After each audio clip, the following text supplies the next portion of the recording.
నరసారాపురం మచిలీపట్నం కొత్త railway line పనులకు DPR సిద్ధమైందని రానున్న బడ్జెట్లో నిధులు కూడా విడుదలయ్యే అవకాశం ఉందంటూ కేంద్ర పరిశ్రమల సహాయ శాఖ మంత్రి శ్రీనివాస్ వర్మ చెప్పారు. పశ్చిమ గోదావరి జిల్లా నరసాపురంలో ఆయన మీడియాతో మాట్లాడుతూ కోటిపల్లి నరసాపురం రైల్వే లైన్ పనులు జాప్యానికి నిధులు భూసేకరణ కారణమని చెప్పారు. గత 5 ఏళ్లలో రాష్ట్ర ప్రభుత్వం ఈ ప్రాజెక్టుకు ఇవ్వాల్సిన వాటా మొత్తంలో ₹1 కూడా ఇవ్వలేదని అన్నారు. ప్రస్తుతం కేంద్ర రాష్ట్రాల మధ్య మంచి సంబంధాలు కొనసాగుతున్నాయని, రామాయణపట్నంలోని ఏర్పాట్లు చేసే పీపీసీఎల్ అనకాపల్లిలో ఉక్కు పరిశ్రమతో పాటు మరికొన్ని జిల్లాల్లో కేంద్రం కొత్త పరిశ్రమల ఏర్పాటుకు సానుకూలంగా ఉందని చెప్పారు. నరసాపురం పార్లమెంటు పరిధిలోని అన్ని అసెంబ్లీ నియోజకవర్గాల్లో కేంద్ర నిధులతో డయాలసిస్ సెంటర్లను ఏర్పాట్లు చేయబోతున్నట్లుగా కేంద్ర మంత్రి చెప్పారు.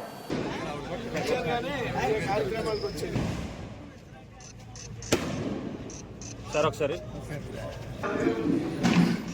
సార్ సార్ సార్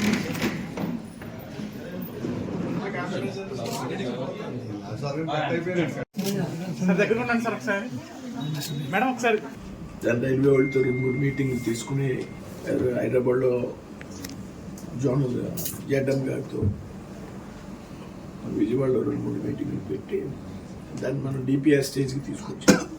నేను దానికి లీగల్ ఒపీనియన్ హైకోర్టులో అడిషనల్ సొలిసిటర్ జనరల్ అని ఉంటాడు. మొత్తం మీద 5 అలైన్మెంట్లు అటు తయారు చేశారు 165కి సంబంధించి. ఏ అలైన్మెంట్లో ఎంత బడ్జెట్ ఖర్చు అవుతుందో, అలాగే రైల్వే క్రాస్ లెవెలింగ్స్ ఉన్న చోట రైల్వే ఆర్ఓబీలు అవసరం అవుతున్నాయి. ఆర్ఓబీలు కాస్టు, ఆర్ఓబీలు లేకుండా అయినా చేయగలమా కొత్త అలైన్మెంట్స్, ఇవన్నీ మొత్తానికి 4-5 అలైన్మెంట్స్ తయారు చేసి ఎక్సైజ్ చేస్తున్నారు. పనులు చేయడం నేషనల్ హైవేస్కి ఇబ్బంది అవుతుందండి వాళ్ళ అభిప్రాయం. ఇప్పుడు మన పెడన అప్పుడే ఈ హైవే వాడుతున్నాం, మనం 3-4 ఏళ్ళ నుంచి వాడుతున్నాం. పెడన్లో ఇప్పుడు కావాలా ఆర్ఓబీ, దానికి 16 పర్మిషన్లు కావాలి. అన్ని పర్మిషన్లు ఒకసారి ఇవ్వడానికి రైల్వే వాడు. నేను చెప్పాను ఆ 16 పర్మిషన్లు నేను పట్టుకొస్తాను, మీకు రైల్వే అయితే ఇబ్బంది లేకుండా నేను చూస్తానని చెప్పినా కానీ వాళ్ళ ఎక్స్పీరియన్స్ వాళ్ళకి ఉంది కదా రైల్వే వాళ్ళకండి. ఒకటి పెడన్ బ్రిడ్జి, ఇంకా నాకు 2-3 బ్రిడ్జిలు ఎగ్జాంపుల్ చూపెట్టారు. ఆల్టర్నేటివ్స్ ఏదో చూడమని చెప్పాము, అది కూడా ఫైనల్ అవుతుందండి. దానికి బడ్జెట్ రెడీగా ఉంది. నేను గడ్కరీ గారిని కలిసాను, డీజీ గారు సారంగి అని డీజీ ఉన్నారు, డీజీ సుప్రీం నేషనల్ హైవేస్కి, ఆయనతో 3-4 సార్లు కూర్చున్నాను మీటింగు. అది కూడా ఫైనల్ అవ్వడానికి సిద్ధంగా ఉంది. ఒక ఒపీనియన్ రాయించి నేను ఢిల్లీ పంపించాను. మన దిగుమర్రు 165కి సంబంధించి పూర్వం ఒక అలైన్మెంట్ ఫైనల్ అయింది. అలైన్మెంట్ లేదా కదండి, అది కూడా అలైన్మెంట్ ప్రాబ్లం, స్టేట్ గవర్నమెంట్ ఇది లేకపోవడం ప్రాబ్లం.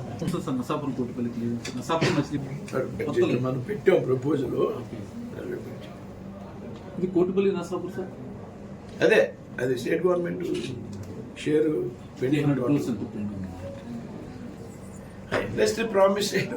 ఇప్పుడు మన జిల్లాలో ల్యాండ్ కాస్ట్ ఇది మేజర్ ఇష్యూ. అది నేను కూడా టీజీ భర్త్ గారితో, స్టేట్ మినిస్టర్ గారితో మాట్లాడాను. ఈ మధ్యన కొత్త ఇండస్ట్రియల్ పాలసీ వచ్చింది, లేబరలైజ్, మనం పాలసీ లిబరలైజ్ చేయడానికి కూడా కొన్ని ఎగ్జామ్షన్స్ అంటే ఇండస్ట్రీస్ని ప్రోత్సహించాలనే ఉద్దేశంతో సీఎం గారు ఉన్నారు. ల్యాండ్ అవైలబిలిటీస్ అయ్యి చూసి కొన్ని SEZలు ఉన్నాయి పూర్వం, ఆ SEZలో ఇండస్ట్రీస్ పెట్టగలం అనేటువంటి విషయం వర్కౌట్ చేస్తున్నాం. డెఫినెట్గా ఆంధ్రప్రదేశ్కి కేంద్రం అన్ని విధాలుగా సహకారం ఇవ్వడానికి సిద్ధంగా ఉంది. ఇవాళ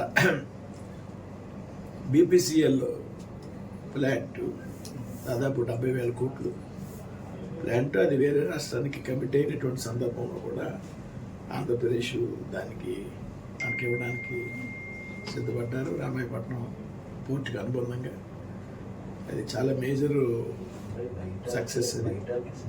అదేవిధంగా అప్పుడు అనకాపల్లిలో 8వ తారీఖున RSL మెటల్, దేశంలోని అతిపెద్ద స్టీల్ ప్లాంట్ అది. మోడీ గారు దానికి శంకుస్థాపన చేస్తున్నారు. సో గత 5 సంవత్సరాల్లో ఏది ఒక కొత్త పరిశ్రమ రాకపోగా ఉన్న పరిశ్రమలు కూడా తరలి వెళ్ళిపోయినటువంటి పరిస్థితి మనం అందరూ కూడా చూసాం.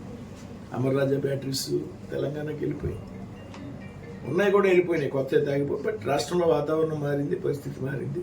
కేంద్ర సహకారం పూర్తిగా రాష్ట్రానికి ఉంది కాబట్టి రాబోయేటువంటి రోజుల్లో అన్ని రకాలుగా కూడా రాష్ట్రం అభివృద్ధి చెందుతుంది. ఇండస్ట్రియల్గా కూడా రాష్ట్రానికి మంచి ప్రాజెక్టు వచ్చేటువంటి అవకాశం ఉంది. దాని ఆధారంగా పెద్ద ఎత్తున ఈ రాష్ట్రంలో యువతకి ఉపాధి అవకాశాలు కలిగేటువంటి అవకాశం. ఎందుకంటే చాలా అవసరం. ఆల్మోస్ట్ ఆల్ శాంక్షన్ అండి. టెంటేటివ్ అప్రూవల్ అయిపోయింది. రేపు 6వ తారీఖున అది నేను తెచ్చిన CSR ఫండ్స్ అండి. 6 మీటింగ్ ఉంది. 6 మీటింగ్లో ఆల్మోస్ట్ ఆల్ ఫైనల్ అప్రూవ్స్ ఇచ్చేస్తారు. అంటే ప్రతి అసెంబ్లీలో డయాలసిస్ సెంటర్ ఉండాలనేది నేను కాన్సెప్ట్ పెట్టుకున్నాను. ఎందుకంటే అది నా ఎంపీ ల్యాడ్స్ అవనివ్వండి, బయట నుంచి వచ్చేటువంటి CSR ఫండ్స్ అవ్వండి. నేను అంతకుముందు డయాలసిస్ సెంటర్ ఆల్రెడీ నేను 10 కోట్ల ప్రపోజల్స్ పెట్టాను. 10 కూడా టెంటేటివ్ అప్రూవల్ అయ్యి 6వ తారీఖున ఫైనల్ అప్రూవల్ రావచ్చు, లేకపోతే ఇంకో 4 రోజులు పట్టించంతే. అంటే నర్సాపురం బిల్డింగ్ ఉంది, నర్సాపురం బిల్డింగ్ అక్కడ బిల్డింగ్ అక్కలే డయాలసిస్ సెంటర్స్. నేను ఎమ్మెల్యే గారితో కూడా మాట్లాడి, హెల్త్ డిపార్ట్మెంట్తో మాట్లాడి, కలెక్టర్తో మాట్లాడి అన్ని వర్కౌట్ చేసాం. నాయకుడి గారు మేము బిల్డింగ్ ఉంది కాబట్టి ఇక్కడ మిషన్స్, అలాగే బిల్డింగ్ అవసరం ఉంటుంది. ఆచంట్లో ఎక్కడ బిల్డింగ్ లేదు, ఆచంట్లో పెడుతున్నాం బిల్డింగ్ ప్లస్ మిషన్స్. అలాగే భీమవరం గూడెంలో బిల్డింగ్ పాత్ అయిపోయింది, మొత్తం బిల్డింగ్ డిమాలిష్ చేసి అక్కడ మిషన్స్. ఆల్రెడీ ఇప్పుడు జిల్లాలో తణుకు, తాడేపల్లి కూడా ఉందండి డయాలసిస్ సెంటర్స్. అంటే ఇప్పుడు డయాలసిస్ పేషెంట్స్ బాగా పెరిగిపోయారు, విపరీతంగా ఉన్నారండి. అక్కడ స్లాట్స్ ప్రైవేట్ హాస్పిటల్లో దొరకట్లో వారానికి 2 సార్లు అయినా కష్టమైపోతుంది.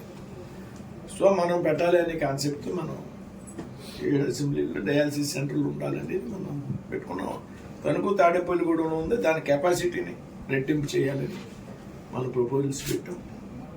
అది నేను CSR ఫండ్స్ పెట్టాను 2-3 సంవత్సరాల నుంచి. ఈ బడ్జెట్ యాక్చువల్గా నేను ఒక ప్రపోజల్ పెట్టానండి వాసనాస్ ట్రైన్కి.